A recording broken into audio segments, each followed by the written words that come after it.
Жишээл одоо манай Хүрлбаатар сайдын би нэг томилогдохны ярьжсэн хотгор шанагын үрсний уурхаг 10 сая доллараар зарсан асуудал байгаа шүү дээ. Хоёр ахын туслах нь баримтлаар нотлогдсон. Солонгосын худалдаж авсан компани хүлээн зөвшөөрсөн тэгсэн гэдэг. 10 сая долларын 30% гэдэг 3 сая доллар буюу 7 тэрбум гарна төгрөг. Хөрөлцөх ерөнхий сайдын засгийн газрын хамгийн эмзэг цэг энэ боллоо шүү. Хөрөлцөх ерөнхий сайдын засгийн газрын хамгийн эмзэг цэг энэ боллоо шүү. Цааш та. Гэхдээ та битгий хүн загнаад байл та. Юугаас солиороод байгаа юм бэ?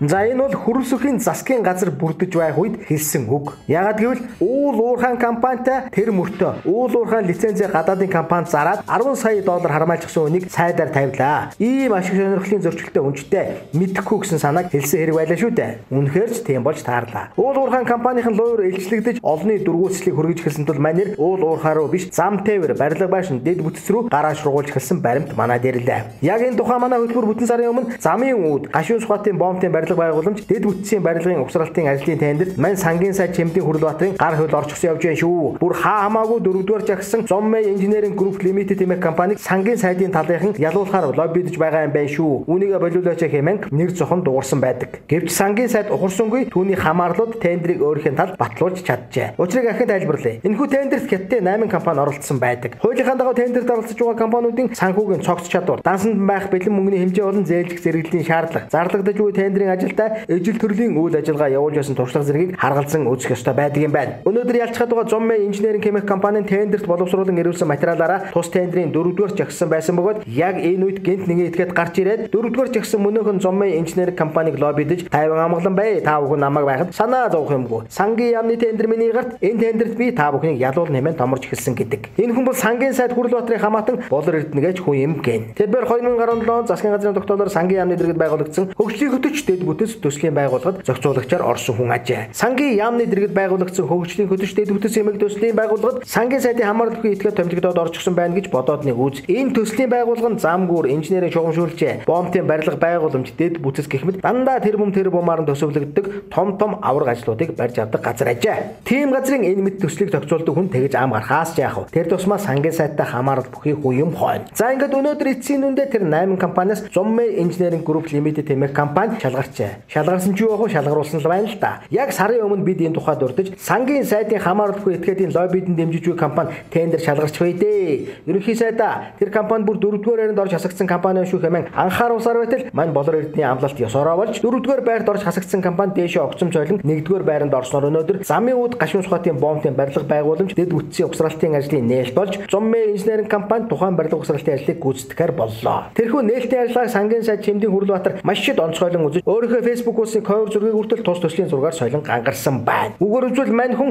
баярлсандаа бархирч бие барьж дийлэхгүй болсон бол та. Ийхүү хотгор шанагын уурхайг солонгосуудад зарж 10 сая доллар халаасалсан сангийн сайдын хамаатнууд бас ахин тоогоод осолж тэнгэр нүргэлтэл хэхэрсгэх болно та. Яг иймэрхүү маягаар тендерийн компаниудыг хувьдаа өрсөлдүүлэн дундаас нь хувь авч хувийнхаа дансыг зузаалах ба тендерийн дэрхүү ахуул өгсөн мөнгөө нөхөж авахын тулд чанаргүй хямд материал сонгоо авч шархаа нөхөхөөсөөр аргагүй болдог. Үр дүнд нь хэдхэн сарын дараа ямар нэг доголдол гарна. Гэвч энд хинч хариуцлага хүлээхгүй улсын төсвөөс тэр даруй мөнгө гаргаж тухайн доголдолтыг арилгуулахаар бас нэг компанид мөнгө өгнө. Өнөөхөөсөө бас л хувь авна гэгчлэн сайд буун буутлаа хамаарал бүхий этгээдүүдээрээ дамжуулан тоогоогоо тосолсоор хэхэрд суух болно. Хөрөлсөх сайдын хамгийн эмзэг цэг нь сангийн сайд Хүрлбаатар гэдэг нь ийхүү цаг хугацааны явцад харагдаж байна. Тэрээр хотгор шанагыг заран ах дүүсээрээ баяжиж уул уурхайн компани гэрэл зохиосон тул ийхүү дэд бүтэц барилга байгууламж руу гараа сунгасан бололтой. Сангийн сайдын хамаарал бүхий этгээд болох хөгжлийн хөтөч дэд бүтэц төслийн зохицуулагч Болор Эрдэнэ Зоммей Engineering компаниг тус төсөл шалгаруулна хэмээн сарын өмнө амласан. Харин өнөөдөр тэр компани амлсан ёсоор нь 4-р байрнаас огцом дээшээ дэвшиж тендерийн ялагчаар тодорсон байна. Ямар үдэ жанжаан?